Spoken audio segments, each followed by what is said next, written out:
আসসালামু আলাইকুম। আহ, আমি আসলে আমার দুই ভাইটাল সফর সঙ্গী নিয়ে আমরা রওনা হয়েছিলাম কুষ্টিয়ার উদ্দেশ্যে মাছ ধরার জন্য।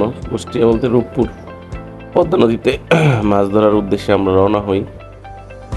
পরবর্তীতে আমরা হঠাৎ প্ল্যান করি যে আমরা সিরাজগঞ্জ গোলাম সাহেবের হোটেলে খাওয়া দাওয়া করব দুপুরবেলায়, এবং সেখানে সুযোগ হলে আমরা সেখানে মাছ ধরবো।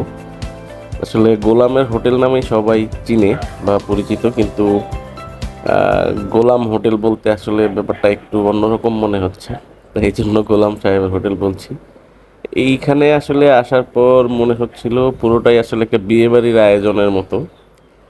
লোকজন হচ্ছে কেউ পেঁয়াজ মরিচ এগুলো কাটতেছে, কেউ মাংস প্রসেস করতেছে, কেউ আবার মাছ কাটতেছে, বাজার থেকে মাছ নিয়ে আসছে, সেই মাছ আবার কেউ কাটাকাটি করতেছে। তো এইখানে মূলত রান্নাটা শেষ হয় 11:30টার দিকে।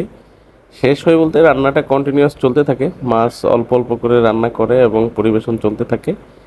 11:30টা থেকে 12টার দিকে খাবার দাবার শুরু হয় এবং মোটামুটি বিকেল পর্যন্ত চলে।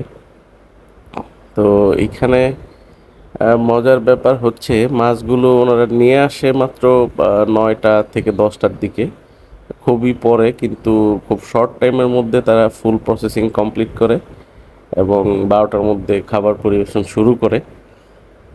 তো আমরা আসলে খাবার খাই, নদীর মাছ হিসেবে বেশ ভালোই লেগেছে।